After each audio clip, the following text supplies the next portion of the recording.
నా ప్రాణమా, నా అంతరంగమా, నాలో ఉన్న నా సమస్తమా, నా ప్రాణమా, నా అంతరంగమా, నా సమస్తమా, ఆయన చేసిన ఉపకారములలో దేనిని నీవు మరువకుమా.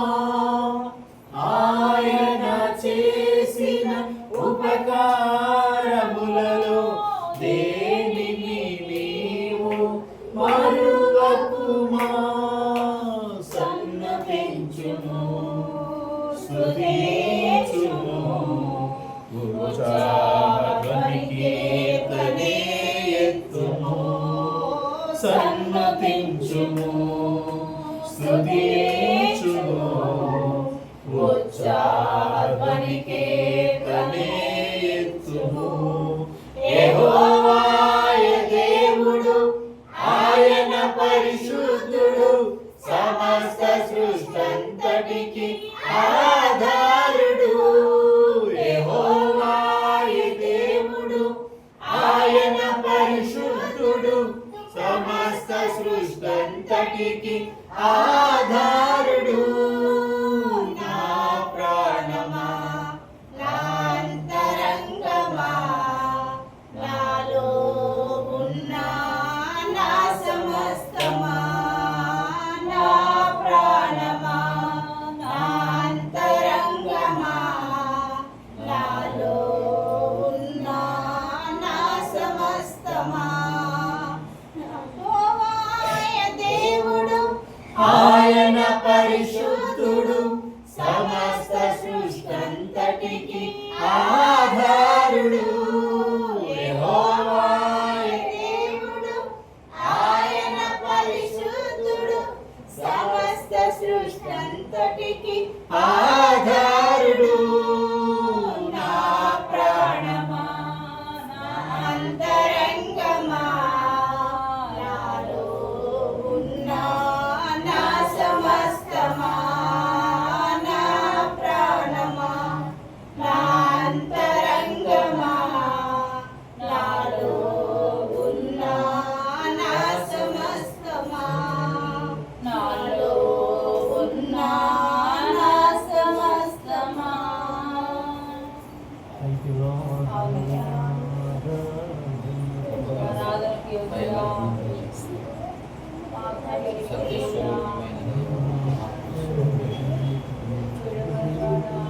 అనంత జ్ఞాని అద్వితీయ సత్యదేవాయ యేసుక్రీస్తు నామములో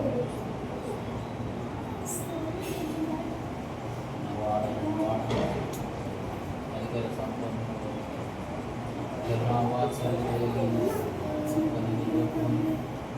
దేవాది దేవుడవైన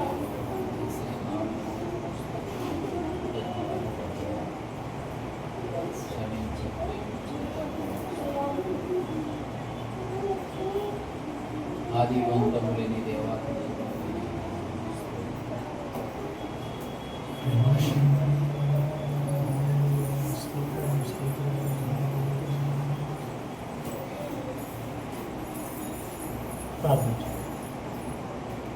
మహాగణుడ, మహోన్నతుడ, కృపగల సహాయకుడు నజరేయుడైన యేసుక్రీస్తు అతి శ్రేష్టమైన నామములో మీకు మహిమ, ఘనత, ప్రభావం చెల్లిస్తున్నాం. గడిచిన రోజుల నుంచి రోజులు మీ కృపలో మమ్మల్ని భద్రపరిచి కాపాడి ఆదివారం ఉదయకాల ఆరాధనలు మీ సన్నిధిలో మమ్మల్ని నిలబెట్టినందుకు మీకు మహిమ, ఘనత, ప్రభావం చెల్లిస్తున్నాం. సహాయం చేయని ఆశీర్వదించండి. ఆరాధన మీ ఆత్మతో సత్యంతో జరిగించినందుకు కీర్తన భాగం ద్వారా మాతో మాట్లాడి విశ్వాసం స్థిరపరిచి ఆత్మను బలపరిచి నడిపించి మీ నామాన్ని మహిమ తెచ్చుకోండి. మీ కృపాత్మక అభిషేకించి యేసునామములో ప్రార్థిస్తున్నాను తండ్రి. Praise the Lord. హల్లెలూయా. నీతి స్వరూపమైన యెహోవా ఘనమైన నామానికి మహిమ కలుగును గాక. కీర్తన గ్రంథంలో నుంచి 7వ కీర్తన ఉత్తర ప్రత్యుత్తరముగా చదువు.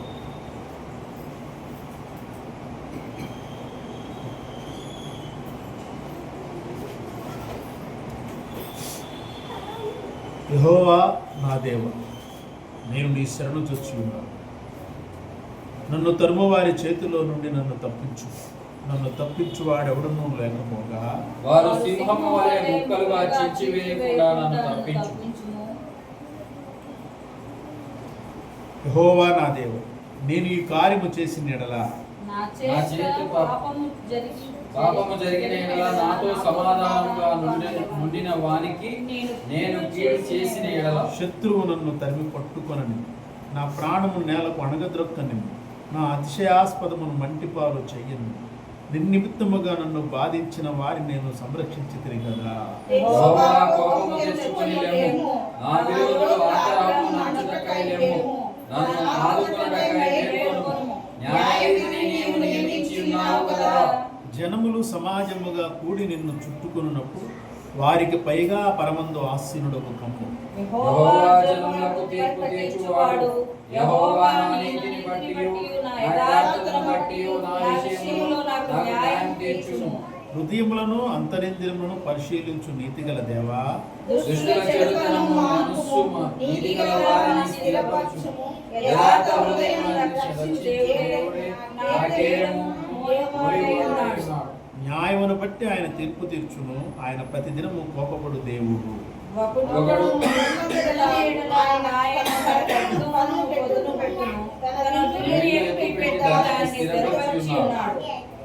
వాని కొరకు మరణ సాధనమును సిద్ధపరచి ఉన్నాడు. తన అంబులను అగ్ని బాణములుగా చేసి ఉన్నాడు.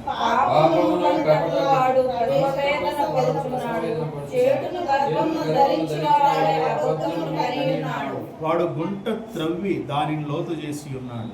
తాను త్రవ్విన గుంటలో తానే పడిపోయాను.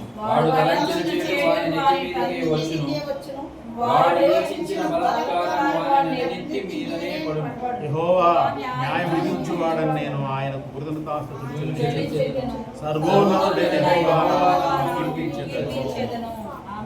దయచేసి కూర్చున్నాను. దేవుని ఘనమైన నామానికి మహిమ కలుగును గాక.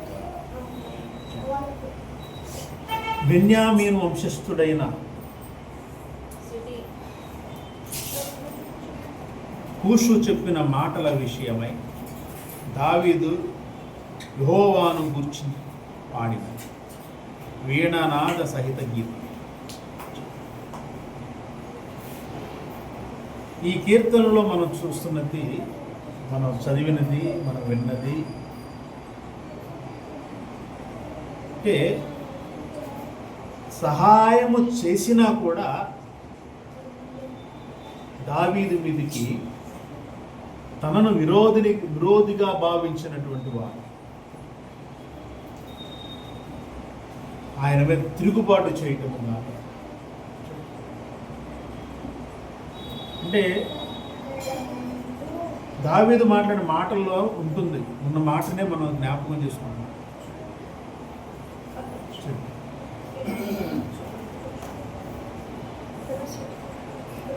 ఆయన సహాయం చేసినా కూడా వాళ్ళు ఆ సహాయాన్ని పక్కన పెట్టి దావీదు మీద తిరుగుబాటు చేయడం, దావీదును చంపాలనుకోవటం, దావీదు మీద యుద్ధం చేయాలనుకోవటం, అంటే ఈ మాటలన్నీ కూడా దేవునికి తెలియజేస్తూ చేస్తున్నటువంటి ప్రార్థన. మన జీవితంలో కూడా ఇలాంటి పరిస్థితులు వచ్చినప్పుడు పాత నిబంధన అంటే ఆ పద్ధతిలో నువ్వు దిగిరా, నువ్వు వచ్చేసి నువ్వురా, నువ్వు వచ్చి నాకు సహాయం దయచేయి, నా శత్రువులను వాళ్ళందరికీ నువ్వే పగ తీర్చుకో, ఎందుకంటే పగ తీర్చుకున్నట యెహోవా పని. అంటే విశ్వాస సహితమైనటువంటి ప్రార్థన. అలాగే పగ అంటే నాశనమైపోవాలని అది కాదు. అంటే దేవుడు ఇప్పుడు చేసే కార్యాలు ఏంటంటే ఎవరైతే నీకు విరోధముగా మాట్లాడుతున్నారో వారి మనస్సులు మార్చే కార్యం చేస్తాడు ఆయన. ప్రైజ్ ది లార్డ్, హల్లెలూయా. వారిని నాశనం చేయటం కాదు, వారిని ఇంకేదో బాణాలేసో కత్తులతోనో అగ్నితోనో కాల్చివేయటం కాదు ఇప్పుడు దేవుడు చేసే పని. తన ఆత్మ ద్వారా వారి మనసులను మారుస్తాడు. అంటే మనం చేసే ప్రార్థన ఎలా ఉండాలి అంటే చాలా విపులంగా, చాలా హృదయపూర్వకంగా, హృదయపూర్వకంగా మనం ఏదైతే అడగగలమో అదే, ఏదైతే అడగగలమో అదే, ఏదైతే అడగాలో అదే. మనకు కావలసిన వాటిని, మనకు శత్రువులు ఉన్నారు, వాళ్ళ మీద పగ తీర్చుకో ప్రభావ, లేదంటే పగ తీర్చుకునే శక్తి నాకు అని చేయకూడదు. కొంతమంది చేస్తారు, అది తప్పు. చాలా జాగ్రత్తగా ఉండాలి. అంత్య దినాల్లో ఉన్నాం అంటే వాళ్ళ గురించి మాట్లాడుతూ ఉన్నాడు. ఎప్పుడు నా చేత పాపము జరిగిన యెడల నాతో సమాధానముగా నుండి నేను కీడు చేస్తే శత్రువు నన్ను తరువు పట్టుకొని నా ప్రాణం నేలకు అణగదొక్కని. చూడండి, అంటే దావీదు గారిలో ఏముంది? నీతి స్వభావం అక్కడ కనపడుతుంది. నేను నాతో సమాధానంగా ఉండిన వారికి కీడు చేస్తే అలాగే చెయ్యి. వాళ్ళు రాని శత్రువులు నన్ను అణగదొక్కని, నన్ను నాశనం చేయండి. నిర్నిమిత్తముగా నన్ను బాధించిన వారిని నేను సంరక్షించి కదా, రక్షించానుగా. కారణము లేకుండా నన్ను బాధించిన వారిని రక్షించాను కదా, మరి ఎందుకు ఇటువంటి పరిస్థితి నాకు? ఇప్పుడు కూడా క్రైస్తవులు సరే తప్పు చేసేవాళ్ళు ఉన్నారా లేరా పక్కన పెడితే, ఏ విధమైన దేవుని సన్నిధిలో యథార్థంగా ఉండేటటువంటి వారికి అనేకమైనటువంటి శోధనలు వేదనలు వస్తూనే ఉంటాయి. ఉదాహరణ మనకిది. అంటే దావీదు గారికి కూడా వచ్చాయి ఆ కాలంలోనే, పాత నిబంధన కాలంలోనే. అంటే ఆయన కత్తి దూసి వాళ్ళని ఏమైనా చెయ్యొచ్చు, కానీ అలా చేయలే కదా. ఈరోజు అదే పరిస్థితి. యేసుక్రీస్తు నామములో పరిశుద్ధాత్ముడు అందరికీ, అంటే విశ్వాసులకు తోడుగా ఉండి దేవుడు చెప్పిన మాటలు, పరిశుద్ధాత్మ ద్వారా వచ్చినటువంటి ఆ మాటలు, యేసయ్య చెప్పినటువంటి మాటల ద్వారా బలపరచడానికి ప్రక్కనే ఉన్న పరిశుద్ధాత్ముడున్న ఈ కాలంలో మనం చేసే ప్రార్థన ఎలా ఉంది, మన ఆలోచనలు ఎలా ఉంటున్నాయో మనం ఒకసారి సరి చేసుకోవాలి, ఒకసారి మనం పరిశీలన చేసుకోవాలి. నిర్నిమిత్తముగా మనల్ని ఎవరైనా ఏమైనా అంటారుగా.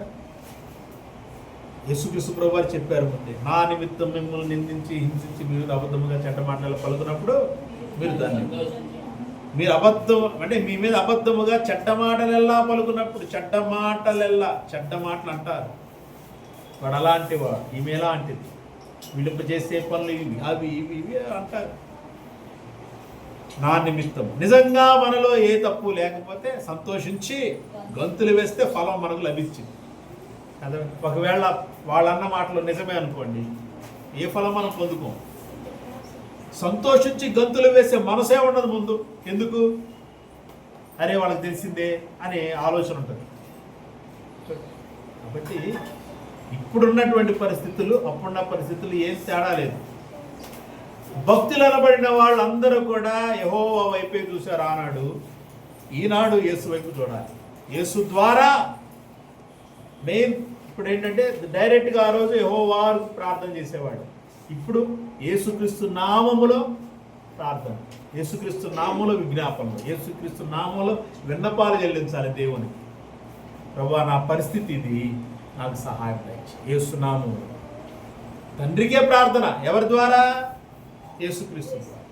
అప్పుడు వాళ్ళు తండ్రికే ప్రార్థించారు. ఎప్పుడు? డైరెక్ట్గా అంతే. హిజ్కియా ప్రార్థించాడు, 15 సంవత్సరాల ఆయుష్ను పొడిగించాడు దేవుడు. హన్నా ప్రార్థన చేసింది, ముసలితనంలో ఒక కుమారుడు, ఆయన ప్రవక్త అయ్యాడు. ఎలిజబెత్ అలాగే జకరియా ప్రార్థించారు, బాప్తిస్మిచ్చి యోహాను జన్మించాడు. ముసలితనంలో వారు నీతిమంతులుగా దేవుని సన్నిధిలో ఉన్నారు. వృద్ధాప్యంలో దేవుడు వారికి ఇచ్చాడు. అంటే ప్రార్థన ఆలకించే దేవుడికి మనం చేసే ప్రార్థన ఎలా ఉండాలి? సింపుల్గా ఉండాలి, హృదయపూర్వకమైనదై ఉండాలి, వాక్యానుసారమైనదై ఉండాలి. విస్తరించి మాట్లాడాల్సిన అవసరం లేదు అని ఒకటి గుర్తుపెట్టుకో. సంఘంలో విస్తరించి ప్రార్థించే వాళ్ళు ఎక్కువైపోయారు. ఒక సరైనటువంటి హృదయంలో నుంచి ఒక విజ్ఞాపన, ఎస్, ఇది సమంజసమైన విజ్ఞాపన, అంతే చెయ్యాలి. కాబట్టి విస్తరించి ప్రార్థన చేయడం, విస్తరించి మాట్లాడటం వల్ల దేవుడు మన మనవి ఆలకిస్తాడు. మీరు అనుకోవద్దు అంటాడు వాక్యంలో. ఇప్పుడు చాలా జాగ్రత్త. ఇక్కడ దావీదు అదే చేశాడు, దేవుడు ఏం చేయాలి అది చేశాడు అన్నాడు. తర్వాత మనం చూస్తే తర్వాత జనములు సమాజముగా కూడా నిన్ను చుట్టుకున్నప్పుడు వారిపై ఆశీర్వణ పరమందు ఆశీర్వణ. యెహోవా జనములకు తీర్పు తీర్చువాడు. యెహోవా నా నీతిని బట్టి నా యథార్థం బట్టి నా విషయంలో న్యాయం తీర్చుము. హృదయములను అంతరింగం పరిశీలించు నీతి గల దేవా. దుష్టుల చెడుతనం మానుపము, నీతి గల వారిని స్థిరపరచుము. యథార్థ హృదయులను రక్షించు దేవుడే నా కేడమును మోయువాడై ఉన్నాడు. న్యాయాన్ని బట్టి దేవుడు తీర్పు తీర్చేవాడు కదా. మరి అసలు మన హృదయములో న్యాయం ఉంటుందా? మన హృదయములో నీతి ఉంటుందా? మనము దేవునికి వాక్య ప్రకారంగా దగ్గరగా ఉంటున్నామా? పరిశీలన చేసుకొని మనం జాగ్రత్తగా అతి దినాల్లో ఉన్నాం. త్వరలో ప్రభు రాబోతూ ఉన్నాడు, తన సంఘాన్ని తీసుకుని వెళ్ళటానికి రాబోతున్నాడు. అంత్యకాలం చివరి రోజుల్లోకి వచ్చేసాం. ఇంకా అంటే రాబోయే రోజులు ఇంకా విపరీతమైన కార్యాలు మనం చూస్తాం. ఇప్పుడు కొన్ని మాత్రమే చూస్తున్నాం. ఇంకా అవి కంటిన్యూ అవుతూనే ఉంటాయి. చూడండి ఇక్కడ ఏమంటాడంటే, యథార్థ హృదయం రక్షించు దేవుడే నీతి గల వారిని స్థిరపరచు. దుష్టుల చెడుతనం మార్పము, నీతి గల వారిని స్థిరపరచు. చూడండి, దుష్టులు ఎక్కువైపోతున్నారు, నీతి గలవారు తగ్గిపోతున్నారు. చాలా జాగ్రత్తగా ఉండాలి. మనము నీతిమంతులముగా ఇంకా వర్ధిల్లాలి. నీతిమంతులముగా దేవుని సన్నిధిలో నిలబడాలి, సమాజంలో నిలబడాలి. చూడండి తర్వాత, దేవుడు న్యాయాన్ని బట్టి తీర్పు తెచ్చువాడు.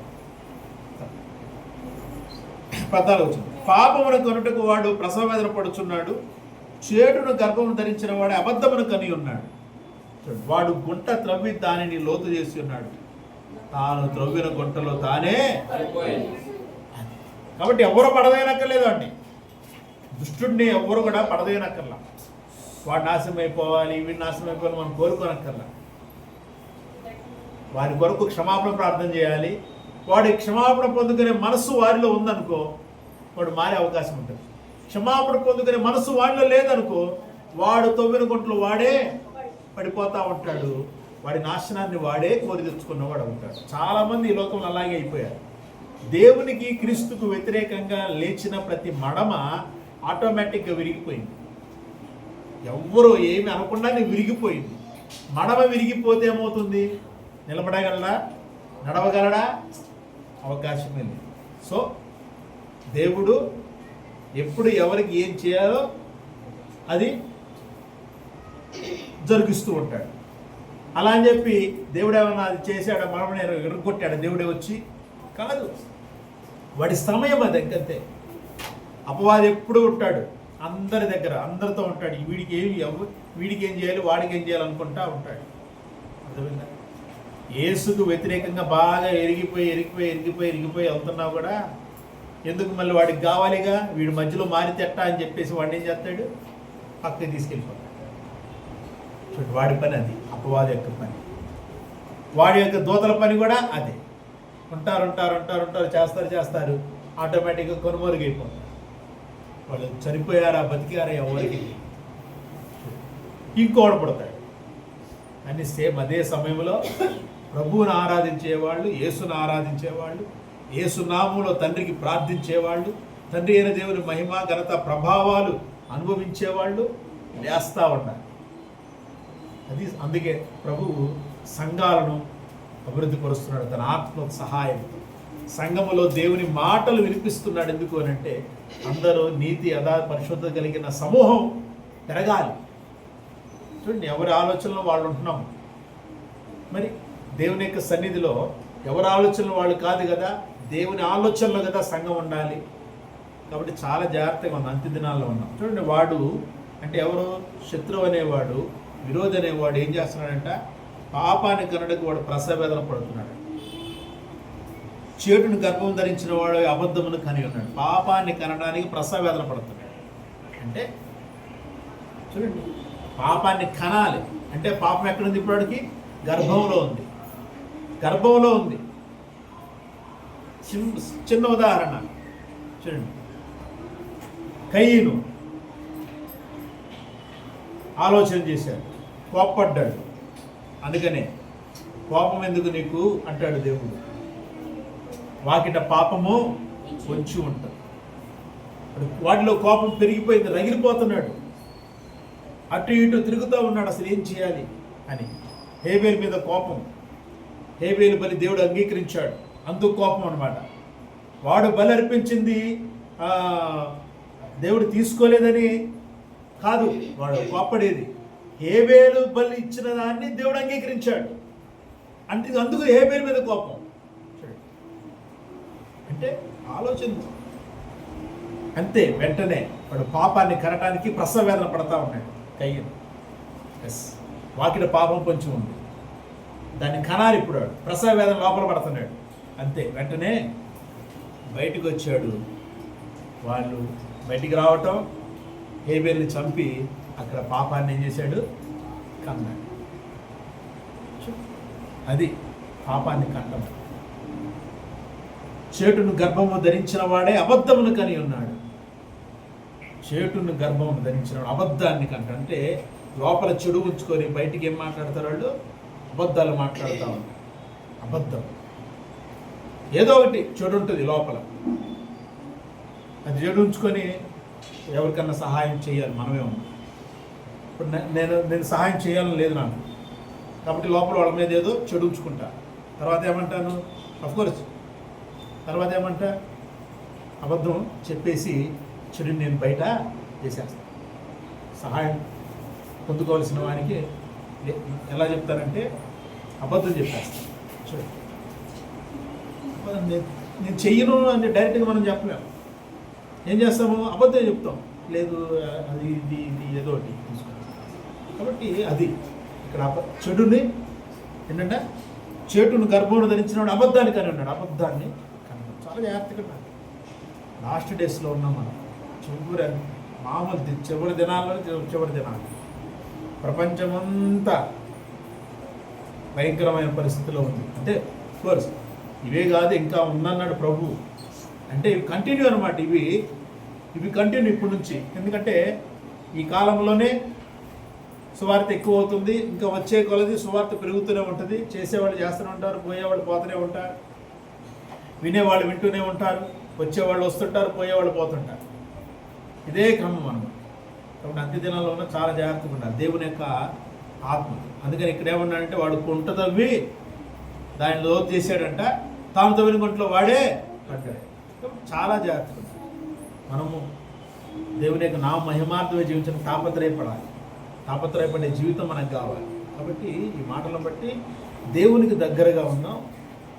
దేవుని యొక్క నీతిని, యథార్థ, పరిశుద్ధతను మనలో వృద్ధి చేసుకోవడానికి తాపత్రయపడదాం. దేవుని ఆత్మతో నింపబడదాం. దేవుని వాక్కులతో నడిపించబడదాం. అనేకులకు మాదిరిగా ఆశీర్వదకరంగా ఉంది. దేవుడి మాటలను ఆశీర్వదించి తన కృపలో నడిపించిన దాకా ప్రైజ్ ది లార్డ్. హల్లెలూయా. సమయాన్ని మీకు ఇస్తున్నాను. సాక్ష్యం చెప్పి దేవుని నామాన్ని మహిమపరచండి.